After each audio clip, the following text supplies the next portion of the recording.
Hello friends, NCERT के discussion series में आपका स्वागत है। तो आज हम यहाँ पे जो सिक्स्थ क्लास की एनसीईआरटी से शुरुआत करेंगे। सिक्स्थ क्लास से लेकर हम ट्वेल्थ क्लास तक की एनसीईआरटीज जो हैं उनको कवर करेंगे। इसके साथ साथ हम कवर करेंगे और भी सब्जेक्ट्स की एनसीईआरटीज। तो आज हम स्टार्ट कर रहे हैं सिक्स्थ क्लास की जो एंशिएंट हिस्ट्री की जो एनसीईआरटी है उसके साथ में। सो फ्रेंड्स, अगर हम बात करें एंशिएंट हिस्ट्री की एनसीईआरटी की बात करें तो एंशिएंट हिस्ट्री की जो सिक्स क्लास की एनसीईआरटी है उसका नाम है आवर पास्ट। अगर सबसे पहले अगर हम बात करें, यहाँ पे बुक का नाम दिया गया है आवर पास्ट। हमारा जो इतिहास है या हमारा जो अतीत है उसके बारे में इसमें बात की गई है। सो ये एक कम्प्लीटली पैकेज है जो एनसीईआरटी के जितने भी एंशिएंट हिस्ट्री के जितने भी सोर्सेज हैं उनके बारे में कम्प्लीटली पढ़ना। फर्स्ट ओरिजिन के बारे में रीड करना, वहाँ पे सिटीज़ का डेवलपमेंट कैसे हुआ, इसके अलावा वहाँ पे क्या क्या सोर्सेज पाए जाते हैं, कैसे डोमेस्टिकेशन ऑफ एनिमल हुआ, उसके बाद में कैसे सिविलाइजेशन का डेवलपमेंट हुआ, उसके बाद में कैसे सिटीज़ हैं जो किसी भी सोर्स ऑफ वाटर था, जो वाटर वे ऑफ कम्युनिकेशन था वहाँ पे ट्रैवल के लिए, तो सिटीज़ का डेवलपमेंट कैसे वहाँ पे बैंक के किनारे, मतलब कि नदी के किनारे या समुद्र के किनारे ही सिटीज़ का डेवलपमेंट हुआ, क्योंकि वहाँ पे ट्रेड करना आसान था। सो इस तरीके से एनसीईआरटी के अंदर दिया हुआ है, तो हम उन सभी चीज़ों को आज यहाँ पे कवर करने की कोशिश करेंगे। और इसके अलावा अगर हम बात करें, बुक का नाम जो दिया गया है आवर पास्ट, अगर हम बात करें पास्ट की तो ये प्लूरल वर्ड दिया गया है। तो अगर इसकी बात करें तो पास्ट हमारा अतीत, क्या एक ही अतीत है या हमारे अनेक सारे अतीत हैं, तो उन सब के बारे में इन चीज़ों के अंदर बताया गया है। सो फ्रेंड्स, अगर स्टार्ट करने से पहले अगर हम सबसे पहले इस बुक के अगर हम इंडेक्स को देखने की कोशिश करें, तो सबसे पहले अगर हम बुक के इंडेक्स को देखें तो बुक के इंडेक्स के अंदर जो फर्स्ट चैप्टर है उसके बारे में बताया गया है, what, where, how and when. तो सबसे पहले फर्स्ट चैप्टर के अंदर बताने की कोशिश की गई है कि जो ओरिजिन है, जो सोर्सेज का ओरिजिन है वो क्या है, कि कैसे इन सोर्सेज के बारे में हमें पता लगा, कैसे हम एंशिएंट हिस्ट्री को रीड कर रहे हैं, उन सब के बारे में इन चीज़ों के अंदर बताया गया है। अगर हम फर्स्ट नेक्स्ट टू चैप्टर्स की बात करें, हंटिंग और गैदरिंग के अलावा अर्ली सिटीज़ के बारे में बताएंगे, तो यहाँ पे इंडस वैली सिविलाइजेशन के अंदर इंडस वैली सिविलाइजेशन के बारे में बताया गया है, जो सिंधु घाटी सभ्यता का जो भारत के अंदर नॉर्थ वेस्ट हिस्से के अंदर जो डेवलपमेंट हुआ था उसके बारे में इसके अंदर बताया गया है। इसके बाद में वहाँ पे बुक्स के बारे में बताया गया है, किंगडम्स और किंग्स के बारे में बताया गया है, जो अर्ली रिपब्लिक थे उनके बारे में बताया गया है। तो इसके अंदर महाजनपद की जानकारी दी गई है, जो वैदिक एज आया, वैदिक एज के बारे में जो महाजनपद का डेवलपमेंट हुआ तो उनके बारे में बताया गया है। इसके अलावा यहाँ जो सबसे इंडिया के अंदर जो सबसे बड़ा एम्पायर यहाँ पे मौर्यन एम्पायर है, तो अशोका के बारे में इसके अंदर बताया गया है। विलेज लाइफ के बारे में बताया गया है, टाउन्स का डेवलपमेंट कैसे हुआ, इसके अलावा ट्रेडर्स का क्या सिस्टम था, यहाँ पे ट्रेडिंग कैसे थी, जोग्राफिकल रीच कितना था, तो उन सब चीज़ों के बारे में इसे बुक के अंदर कम्प्लीटली मेंशन किया गया है। अगर हम बात करें बिल्डिंग्स, पेंटिंग्स, बुक्स, ये जो इम्पोर्टेंट सोर्स हैं जो रीड करने के लिए, अगर हम बात करें कि एंशिएंट हिस्ट्री को रीड कैसे करना है, जो इंपॉर्टेंट सोर्स हैं, पेंटिंग्स से हमको किसी भी स्टेट के बारे में पता लगता है, वहाँ के सोशल स्टेटस के बारे में पता लगता है कि पेंटिंग के अंदर किस टाइप के जो किस टाइप की पेंटिंग की जा रही है, पेंटिंग के अंदर क्या शो करने की कोशिश की जा रही है, तो इन सब चीज़ों के बारे में इस बुक के अंदर बताया गया है। और जो कम्प्लीटली जो एंशिएंट हिस्ट्री का अगर कम्प्लीटली अगर हम बात करें, तो एंशिएंट हिस्ट्री के जो कम्प्लीटली जो सोर्सेज हैं उनके बारे में बेसिक जो जानकारी है वो सारी की सारी इसी किताब के अंदर दी गई है। तो ये एक वेरी इंपॉर्टेंट सोर्स है, और एंशिएंट हिस्ट्री को अगर आपको अंडरस्टैंड करना है या समझना है तो उसके लिए तो ये बहुत ही एक सही किताब है। तो फ्रेंड्स, अगर हम बात करें, अगर हम हिस्ट्री की अगर हम बात करें, तो हिस्ट्री को अगर रीड कैसे करना है या हिस्ट्री को अंडरस्टैंड कैसे करना है, तो हिस्ट्री को बोला जाता है कि history the study of the chronological, जो भी इवेंट्स हुए हैं पास्ट के अंदर, तो उनकी स्टडी को ही हिस्ट्री बोलते हैं। तो अंडरस्टैंड करने के लिए सबसे पहले तो डेट से हम अंडरस्टैंड करते हैं हिस्ट्री को। तो हिस्ट्री को अगर प्रेजेंटली अगर हम बात करें तो यहाँ पे बताया गया है कि जीसस क्राइस्ट का जो था, तो बिफोर जीसस क्राइस्ट जो भी हैं तो उनको बिफोर कॉमन एरा बोला गया है। अगर हम जीसस क्राइस्ट के बाद के वाले जो टाइम पीरियड की बात करें तो उसको कॉमन एरा बोला गया है। तो उन सब चीज़ों को यहाँ समझाया गया है। अगर हम सोर्सेज ऑफ हिस्ट्री की अगर हम बात करें बेसिकली, तो सोर्सेज ऑफ हिस्ट्री को दो हिस्सों के अंदर डिवाइड किया गया है। लिटरेरी सोर्सेज कि लिखे हुए जो सोर्सेज हैं, जो किताब हैं, जो यहाँ के जो लोकल जो कोर्ट के अंदर जो पोइट्स थे उन्होंने लिखी थी, या बाहर से जो ट्रैवलर्स थे उन्होंने लिखी थी।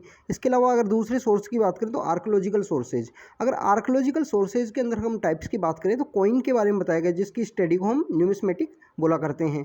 अगर कॉइन की स्टडी से हमें क्या पता लगता है, कॉइन की स्टडी फर्स्ट ओपोलॉग की कॉइन की क्वालिटी कैसी है, कि कॉइन बना हुआ किस चीज़ का है, सोने का बना है, चांदी का बना है, या कॉपर कॉइन्स हैं, इसके बारे में यहाँ पे पता लगता है। तो जो कॉइन के जो क्वालिटी है, जो उसके अंदर जो मेटल जो यूज किया गया है, उसके उससे हमको पता लगता है कि जो किंगडम था उसकी जो इकोनॉमिक स्टेटस था वो कैसा था। तो इसके अलावा अगर हम बात करें कॉइन्स की, अगर ये इंडिया है, यहाँ पे कोई किंगडम है, और अगर ये यहाँ के किंगडम द्वारा इश्यू किया गया कॉइन अगर हमको नॉर्थ ईस्ट इंडिया में मिलता है, तो वो उसकी जोग्राफिकल रीच को शो करता है कि जोग्राफिकल रीच कितनी थी उस किंगडम की। इसके अलावा अगर हम बात करें दूसरे अगर टाइप की बात करें, दूसरे सोर्स की अगर हम बात करें, तो उसके अंदर बताया गया इंस्क्रिप्शन। इंस्क्रिप्शन की स्टडी को एपिग्राफी बोलते हैं। इंस्क्रिप्शन अब काफ़ी टाइप के होते हैं। रॉक के ऊपर बनाया गया है, इसके अलावा कॉपर प्लेट के ऊपर बनाया गया है जिनको ताम्रपत्र बोला जाता है। मोन्यूमेंट्स के ऊपर किसी एक मोन्यूमेंट दीवार के ऊपर कुछ चिपका दिया गया। तो ये सब चीज़ों को जो स्टडी है इंस्क्रिप्शंस की, जो हार्ड रॉक के ऊपर जो बनाया गया है, जैसे अशोका की जो इंस्क्रिप्शन है, जिनको जो डेसिफर किया था जेम्स प्रिंसेप ने, तो इन सब ये चीज़ों के बारे में यहाँ पे बेसिकली बताया गया है हिस्ट्री के बारे में, अगर हम इस बुक की अगर हम बात करें। तो इसके अलावा अगर हम बात करें तीसरे सोर्सेज की, तीसरे सोर्सेज में हमको यहाँ पे मतलब पोट्री बताई गई है कि कैसे बर्तन हुआ करते थे, उसके ऊपर पेंट कैसा था, क्या लोगों ने आग का आविष्कार हो गया था या नहीं हो गया था, या उनको बर्तनों को कच्चा ही था पकाया गया था। इसके अलावा पेंटिंग के बारे में बताया गया, जो हमने पहले देखा कि पेंटिंग के बारे में वहाँ पे पेंटिंग के अंदर क्या शो किया जा रहा है, किस किस टाइप की पेंटिंग। स्केलेटन्स के बेसिस पे जो अवशेष जो मिलते हैं उनके बेसिस पे हम ये पता कर लेते हैं कि वहाँ पे जो अवशेष के साथ में क्या वो लोग जन्म के बाद वाले जीवन के ऊपर विश्वास करते थे या नहीं करते थे। तो बहुत सारी चीज़ों के बारे में यहाँ हमारे जो सोर्सेज हैं उनसे हम हिस्ट्री के बारे को अंडरस्टैंड करने की कोशिश करते हैं, हिस्ट्री को समझने की कोशिश करते हैं। अगर हम लिटरेरी सोर्सेज की बात करें तो उनको भी दो हिस्सों में डिवाइड किया गया है कि डोमेस्टिक जो कोर्ट के पोइट्स थे उन्होंने लिखा है, या फ़ॉरेन जो ट्रैवलर्स जो इंडिया में उस टाइम में आए उन्होंने लिखा है। इसके अलावा अगर हम बात करें रिलीजियस नेचर ऑफ स्टेट की, बताया गया है कि वहाँ पे जो भी किताब लिखी जाती है, किताब के अंदर बताया जाएगी स्टेट के अंदर रिलीजियस कैसा था, कौन सा रिलीजन था, क्या सेक्युलर था या नहीं था, दूसरे धर्मों के प्रति रवैया कैसा था उनका। तो ये सब चीज़ों के बारे में भी हमको लिटरेरी सोर्सेज से पता लगता है। इसके अलावा अगर हम सोशल स्टेटस की भी बात करें, क्या वहाँ पे सती जो प्रथा थी वो हुआ करती थी या नहीं हुआ करती थी। इसके अलावा अगर हम बात करें वहाँ पे वुमेंस का जो स्टेटस था वो किस टाइप का था। तो सोशल स्टेटस के बारे में भी हमको लिटरेरी सोर्सेज से जानकारी पता चलती है। तो फ्रेंड्स, अगर हम बात करें बुक के चैप्टर की, तो बुक का जो फर्स्ट चैप्टर है उसके बारे में बताया गया है कि what where how and when, what where how and when. तो इसके अंदर बताया गया है, तो हम सबसे पहले इसके बारे में समझने की कोशिश करेंगे। वाट, सबसे पहले तो वाट क्या, तो अगर हम बात करें तो इसके बारे में बताया गया sources, name of India, where इसमें लोकेशंस बताई गई हैं, कुछ लोकेशंस के बारे में यहाँ डिफाइन किया गया है। हाउ मतलब वो वहाँ पे क्या रीड किया करते थे, क्या पढ़ा करते थे, क्या खाया करते थे, इन सब चीज़ों के बारे में वहाँ पे हम अंडरस्टैंड करने की कोशिश करेंगे। और इसके अलावा वैन, तो ये टाइम पीरियड स्टडी, अगर हम हिस्ट्री की अगर हम बात करें तो हिस्ट्री को तो ऑलरेडी कहा गया है, study of the chronological events को स्टडी करने को हिस्ट्री कहा गया है। तो ये सब टाइम पीरियड की बात बताई गई है। तो फ्रेंड्स, स्टार्ट करने से पहले एक बार हम जो एंशंट हिस्ट्री का जो टाइम पीरियड है उसके बारे में एक बार हम डिस्कस कर लेते हैं। तो सबसे पहले अगर हम बात करें तो सबसे पहले अगर इंडिया में आता है तो स्टोन एज आता है। स्टोन एज के बाद में यहाँ पे डोमेस्टिकेशन ऑफ एनिमल हुआ।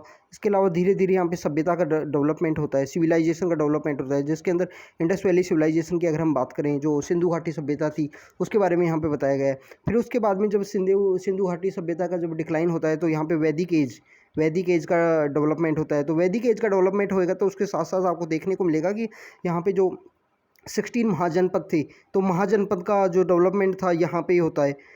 16 महाजनपद का इसी वैदिक एज के जस्ट बाद में। तो जैसे ही महाजनपद के टाइम में जो संस्कृत या जो ब्राह्मणिकल जो लोगों का डोमिनेशन आएगा, तो यहाँ पे दूसरे रिलीजन का डेवलपमेंट आपको देखने मिलेगा। बुद्धिज़्म और जैनिज़्म का डेवलपमेंट आपको इसी टाइम में, इसी एरा में देखने को मिलेगा। अगर हम बुद्धिज़्म और जैनिज़्म के बाद की बात करें तो वहाँ पे इंडिया में एक सेंट्रलाइज डायनेस्टी जो सबसे बड़ा किंगडम उभर के आएगा उसी टाइम में। तो उसकी बात करें तो मौर्यन डायनेस्टी का इसी आफ्टर द बुद्धिज़्म और जैनिज़्म के डेवलपमेंट के बाद में मौर्यन डायनेस्टी का डेवलपमेंट आपको देखने में मिलेगा। यहाँ पे इनके ग्रेट जो किंग्स थे अशोका के बारे में आपको यहाँ देखने को मिलेगा। इसके बाद में आप देखोगे कि इसी एरा के टाइम में यहाँ पे इस एरा के थोड़ा पहले और थोड़ा बाद में फॉरेन इन्वेजन का जो स्टार्ट हुआ इंडिया के अंदर कि विदेशी आक्रमण करना स्टार्ट कर देंगी। इसके बाद में अगर पोस्ट मौर्य पीरियड के बारे में बताएगा, फिर और डायनेस्टीज़ का डेवलपमेंट, जैसे साउथ के अंदर सातवाहन डायनेस्टी का डेवलपमेंट इसके अंदर बताया गया है। फिर इसके बाद में बात करें गुप्ता एज के बारे में, इसमें आएगा कि गुप्ता एज के टाइम कैसे डेवलपमेंट हुआ, नए नए एम्पायर्स का कैसे एग्जिस्टेंस में आए। तो ये सब चीज़ें जो क्रोनोलॉजिकल स्टडी है, तो उसी सबको इन बुक के अंदर एक्चुअली में बताया गया है। सो फ्रेंड्स, फर्स्ट चैप्टर को हम स्टडी करने की एक बार कोशिश करते हैं। So what, where, how and when के अगर हम बात करें, तो सबसे पहले अगर बात करें हिस्ट्री की, तो हिस्ट्री को बोला गया है कि study of the chronological events. Chronological events को स्टडी करने के ही जो सब्जेक्ट है उसको हम हिस्ट्री बोलते हैं। तो इसको हिस्ट्री को अगर अंडरस्टैंड करना है तो डेट से अंडरस्टैंड किया जाता है, जिसके बारे में हमने ऑलरेडी डिस्कस कर लिया है। अगर बात करें फ्रेंड्स, अगर इसमें वाट वर्ड जो समझाने की कोशिश की गई है, तो उसके अंदर बताया गया है कि नाम, भारत का जो नाम है, अगर हम बात करें इंडस जो नेम है, वो तो जो सिंधु जो नदी थी उसके जो ईस्ट साइड में रहने वाले लोगों को इंडस बोला करते थे। अगर हम बात करें कि नाम भारत का जो नाम है वो तो ऋग्वेद जो वैदिक पीरियड था उसी टाइम में आया था, क्योंकि भारत नाम का एक राजा यहाँ पे जो किंगडम यहाँ पे किंग्स यहाँ पे थे।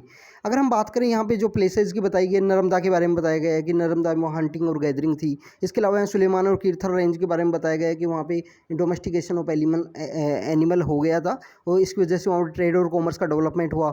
गारो हिल्स के बारे में बताया गया है। विंध्या के बारे में बताया गया है कि नॉर्थ ऑफ विंध्या में जो राइस का जो प्रोडक्शन है वो स्टार्ट हो गया था। इंडस वैली सिविलाइजेशन, जो सिटीज़ का डेवलपमेंट है उसके बारे में बताया गया है। इसके अलावा यहाँ पे जो रिवर है, रिवर के जो बैंक के ऊपर जो सिटीज़ का जो डेवलपमेंट हुआ था उसके बारे में बताया गया कि गंगा और सोन के ऊपर में जो बैंक सिटीज़ हैं उनका डेवलपमेंट कैसे हुआ, उस सब के बारे में भी यहाँ पे बताया गया है। तो अगर हम फर्स्ट चैप्टर के अगर स्टार्टिंग की अगर बात करें, तो first is about the rice के बारे में बताया गया कि राइस का जो डेवलपमेंट है वो नॉर्थ ऑफ विंध्या के जो विंध्या है, विंध्या के नॉर्थ में यहाँ पे राइस को पहली बार उगाया गया। तो फ्रेंड्स, ये क्वेश्चन कई बार पूछ लिया जाएगा आपसे कि यहाँ से 6th क्लास की एनसीईआरटी से ये क्वेश्चन आ सकता है कि राइस का जो पहली बार जो कल्टीवेशन था वो कहाँ पे हुआ था, तो नॉर्थ ऑफ विंध्या में यहाँ पे हुआ। अगर नर्मदा एरिया की बात की जाए तो याद रखना कि फ्रेंड्स यहाँ पे नर्मदा के अंदर कोई भी एग्रीकल्चर का डेवलपमेंट नहीं बताया गया, यहाँ पे सिर्फ हंटिंग और गैदरिंग का ही बताया गया है कि वहाँ पे जो भी लोग रहा करते थे वो सिर्फ वहाँ पे हंटिंग और गैदरिंग ही लोग किया करते थे। वहाँ पे अभी तक डोमेस्टिकेशन ऑफ एनिमल नहीं हुआ था, कल्टीवेशन नहीं हुआ था, एग्रीकल्चर का कोई डेवलपमेंट नहीं हुआ था। अगर हम बात करें सुलेमान और कीर्थार रेंज के बारे में, इसमें बताया गया है कि वहाँ पे क्रॉप का ग्रो होने लग गया था, एनिमल का डोमेस्टिकेशन होने लग गया था। वो एनिमल का डोमेस्टिकेशन शो करता है कि उसकी हेल्प जो उस टाइम पीरियड में जो भी लोग रहा करते थे उनको एनिमल का जो ज़रूरत थी उसको फील हो गया था कि उसको कैसे यूज़ किया जा सकता है ट्रेड और कॉमर्स में। तो ये सब चीज़ें सुलेमान और कीर्थार रेंज के एरिया में बताया गया है। इसके अलावा गारो हिल्स जो प्रेजेंटली हमारा मेघालय का एरिया है उसके बारे में बताया गया है कि वहाँ पे किस तरीके से एग्रीकल्चर का डेवलपमेंट हुआ। तो गारो हिल्स के बारे में बताया गया है। सिटीज़ के डेवलपमेंट के बारे में गंगा और सोन नदी के ऊपर बताया गया है। अगर हम सोन नदी की बात करें, सोन नदी जो हमारे सेंट्रल इंडिया से ओरिजिनेट होती है। इसके अलावा अगर हम बात करें इंडस वैली सिविलाइजेशन की, तो सिटीज़ के डेवलपमेंट की वहाँ पे बात की गई है। इसके अलावा फ्रेंड्स, हम ये इंडिया का मैप है, तो आप जब भी कभी स्टडी करो तो मैप के थ्रू स्टडी करने का कोशिश करना, चाहे वो एंशिएंट हिस्ट्री हो, चाहे ज्योग्राफी हो, चाहे मेडिवल हिस्ट्री हो, क्योंकि अगर आप मैप के थ्रू स्टडी करोगे तो आपको चीज़ों को और अच्छे तरीके से आप अंडरस्टैंड कर पाओगे। तो यहाँ पे फ्रेंड्स, यहाँ पे बताया गया है कि विंध्या के यहाँ पे कि नॉर्थ ऑफ विंध्या में कैसे राइस का डेवलपमेंट हुआ। इसके अलावा यहाँ पे फ्रेंड्स, यहाँ पे बताया गया है कि सोन नदी और गंगा का जो ये वाला एरिया है, यहाँ पे बताया गया है कि सिटीज़ का डेवलपमेंट कैसे हुआ। ये इंडस वैली सिविलाइजेशन जो कीर्थार और सुलेमान रेंज के बारे में बताया गया है। गारो हिल्स के बारे में बताया गया है कि डोमेस्टिकेशन वहाँ पे हो गया था, एग्रीकल्चर का डेवलपमेंट वहाँ पे हो चुका था। इसके अलावा तो फ्रेंड्स, ये सब चीज़ें बताई गई हैं। तो आप मैप को तो next is about the archaeological evidence, जिनकी हम ऑलरेडी बात कर चुके हैं फ्रेंड्स। तो आर्कोलॉजिकल एविडेंस के बारे में बताया गया है कि इंस्क्रिप्शन का जो डेवलपमेंट था वो कैसे हुआ था। स्टोन के ऊपर लिखे जाते थे, मेटल के ऊपर लिखे जाते थे, मेटल के ऊपर, जिनको हम बाद के चैप्टर्स में हम रीड करने की कोशिश करेंगे कि जो कॉपर प्लेट के ऊपर किसी राजा ने कुछ लिखवा दिया। मैन्युस्क्रिप्ट्स की बात करें तो इसमें बताया गया है कि पहले बार्क के ऊपर जो छाल थी उसके ऊपर लिखा जाता था, फिर वो छाल को कीड़े मकोड़ों ने खा के ख़राब कर दिया, तो उनके बारे में बताया। फिर इसके अलावा इसमें लैंग्वेज डेवलपमेंट के बारे में बताया गया, 3 लैंग्वेज के बारे में बताया गया कि तमिल, संस्कृत और प्राकृत, जो ये 3 लैंग्वेज थी, इनका डेवलपमेंट एंशिएंट इंडिया के अंदर हो चुका था। अगर हम प्राकृत लैंग्वेज की बात करें तो सातवाना जो डायनेस्टी है जो साउथ इंडिया के अंदर आएगी, तो उस सातवाना डायनेस्टी की भी ये जो किंगडम की लैंग्वेज थी, और इसके बारे में यूपीएससी एक बार क्वेश्चन पूछ चुका है। अगर हम ट्रैवलर्स की बात करें तो ट्रैवलर्स के बारे में बताया गया है कि वो भी आर्कोलॉजिकल एविडेंस से कि ट्रैवलर्स की जो राइटिंग है, जैसे हीन शान जो हर्षा के टाइम यहाँ पे आए थे, तो जैसे उनकी बुक है तो वो बुक के बारे में पूछ लेगा, बुक के अंदर उन्होंने क्या मेंशन किया। फूड और सोशल पैटर्न्स के बारे में बताया गया है, as well as the seals और पोर्ट्स के बारे में भी यहाँ पे बताया गया है कि यहाँ पे जो सील्स थी, इंडस वैली सिविलाइजेशन की जो सील्स हैं, अगर वो मेसोपोटामिया में अगर वो मिलती हैं तो वो शो करती हैं कि यहाँ पे जो ट्रेडिंग है एक डायनेस्टी, एक सिविलाइजेशन से दूसरी सिविलाइजेशन के बीच में, उस चीज़ को यहाँ पे शो करने की कोशिश की गई है। इसके अलावा अगर हम बात करें तो फ्रेंड्स, ये एक इंस्क्रिप्शन है जो अशोका का है, जो कांधार इंस्क्रिप्शन बोलते हैं, और ये 2 लैंग्वेज के अंदर लिखा गया है। तो इसके बारे में यहाँ पे बताया गया है कि मल्टी लिंग्विस्टिक पीपल थे, पीपल्स 2 लैंग्वेज के बारे में जानते थे। तो जो अपर साइड में है जो दूसरी लैंग्वेज है, जो इसको अपर साइड में जो ग्रीक लैंग्वेज बोलते हैं, और जो डाउन साइड में है उसको बोलते हैं अरामेटिक लैंग्वेज। तो इन 2 लैंग्वेजों के बारे में यहाँ पे बताया गया है। इसके अलावा अगर हम बात करें जो पोट्री की अगर हम बात करें तो यहाँ पे बताने की कोशिश की गई है कि जो पोट्री थी उसके ऊपर इस टाइप से जो पेंट किया जाता था। तो इन सब चीज़ों के बारे में बताया जाएगा कि जो पोट्री की जो एज है जो 4700 ईयर्स अगो की शो करती है। So this is all about this chapter friends. So ये सब चीज़ें जो कुछ है, इन सब चीज़ों के बारे में बताया गया है। हम इन सब चैप्टर्स के बारे में, ये एक बेसिक चैप्टर था, इन सब चैप्टर्स को आधार मानते हुए हम और सभी चैप्टर्स को रीड करने की कोशिश करेंगे। तो ये एक ओवरव्यू था कि हमको किस टाइप से हम रीड करने की कोशिश करेंगे, किस टाइप से हम हिस्ट्री को अंडरस्टैंड करने की कोशिश करेंगे। So friends, this is all about the first chapter जो ओवरव्यू करने की कोशिश की। तो कल से हम बेसिकली डेली हम एनसीईआरटीज़ के वीडियोज़ को यहाँ पे डेली एक वीडियो बनाएंगे एक चैप्टर के ऊपर। तो थैंक यू वेरी मच।